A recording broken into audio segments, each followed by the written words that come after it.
Good morning সবাইকে। আশা করি সবাই খুব ভালো আছো, আমিও খুব ভালো আছি। তো আজকে চলে এসেছি একটা নতুন ব্লগ নিয়ে। তো তোমরা দেখতে থাকো আর সাথে থাকো।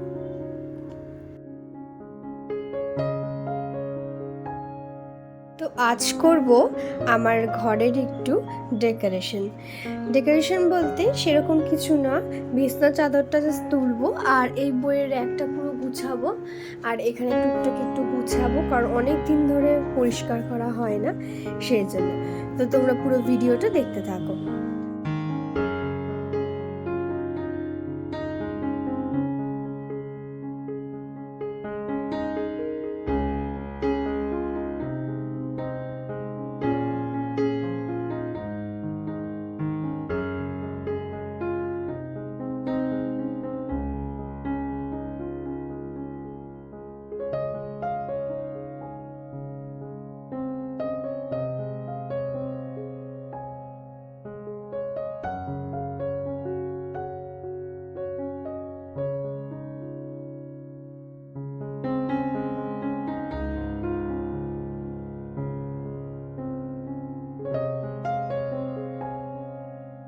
তো চলো আমার গাছগুলোর কাছে এবার তোমাদের নিয়ে যাই।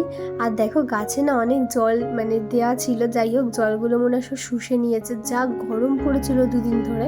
এখন তো একটু ওয়েদারটা ভালো লাগছে, কালকে রাত থেকে বৃষ্টি হয়েছে বলে। তো সবাই একটু, আমরাও মানুষরাও একটু প্রাণ পাচ্ছি, গাছেরাও পাচ্ছে, পাখিরাও পাচ্ছে। আর এখানে না জল দিয়ে রেখেছিলাম, তো একদিন একটা পাখি এসে দেখছি টুকটুক করে জল খাচ্ছে। তো ভালোই হয়েছে, আমার এক কাজে দু কাজও হচ্ছে, আমার গাছকে জলও দেওয়া হচ্ছে আর ওদিকে পাখিরাও একটু জল পাচ্ছে। আর তো আমি এগুলো সুন্দর করে ডেকোরেশন করে রেখেছি, তো দেখো কেমন লাগছে। আরও ইচ্ছা আছে আরও কিছু আমি গাছ এরকমভাবেই ঝোলাবো, তো দেখা যাক। তো এরপর দেখো আমি বিছানা চাদরটা চেঞ্জ করে নিই, তোমরা পুরো ভিডিওটা দেখতে থাকো।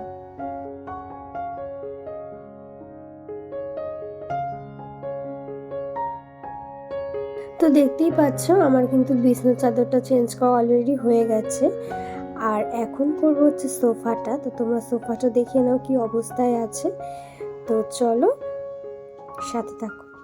তো দেখো আমার কিন্তু সোফাটাও ক্লিন করা হয়ে গেছে মোটামুটি। আমার তাহলে বেড সাইডটা এদিকটা পুরো কমপ্লিট হয়ে গেছে।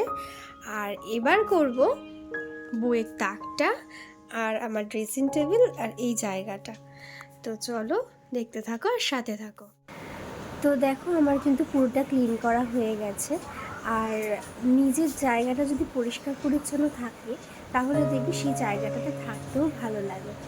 তো এবার আমি একটু কিছু খেয়ে নেব, তো চলো কি খাওয়া যায় দেখা যায়। আজকে আমি মর্নিং ব্রেকফাস্টে করব, এখানে নিয়ে নিয়েছি ছাতু, এটা মুড়ি, এটা চিড়ে, এটা অল্প চিনি নেব আর একটা কলা। তো আমরা যারা বাংলাদেশের মানুষ তাদের কিন্তু এই খাবারটা প্রত্যেকেরই খুব ভালো লাগবে, কারণ এইটা আমাদের ওখানকার মানুষরাই বেশিরভাগ খায়। সাথে একটা আম থাকলেও খুব ভালো লাগতো, আম তো আমার কাছে এখন নেই। তো আমাদের যতটা লাগবে ততটা পরিমাণ অবধি নেব। তো এবার নিয়ে নিচ্ছি চিড়ে, এখানে একটু দই, দই থাকলেও দই তোমরা দিতে পারো, বেশ ভালো হয় তাহলে মাখাটা দই। এবার অ্যাড করছি ছাতু,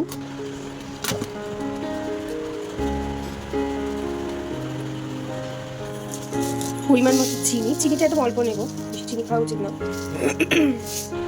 তো একটা কলা। তো এবার নিয়ে নিচ্ছি পরিমাণ মতো জল।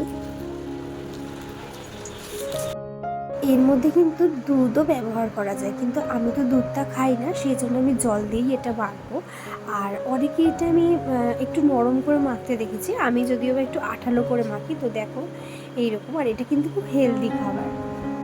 আর দেখো এখন বাজে হচ্ছে দুপুর 2:30, আর আমার স্নান হয়ে গেছে আর বাইরে ভীষণ বৃষ্টি পড়ছিল। তো এখন একটু থেমেছে, বাইরের ওয়েদারটা ভীষণ ভালো লাগছে।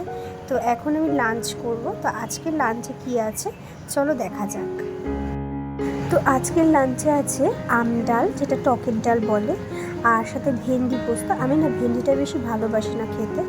সাথে দেখো মাছ আছে, মাছটা হচ্ছে চাদা মাছ আই থিঙ্ক। তো আমার মাছ হলে আর কিছু চাই না, আর একটা কিছু হয়েছিল তো আমি নিইনি। তো চলো খাওয়া যাক। তো আজকের মতো এই ব্লগটা এখানেই শেষ করলাম। তোমাদের কেমন লাগলো তোমরা অবশ্যই কমেন্টস করে জানিয়ে। সবাই ভালো থেকো, সুস্থ থেকো, আসছি খুব শিগগিরই নেক্সট ব্লগে। টাটা।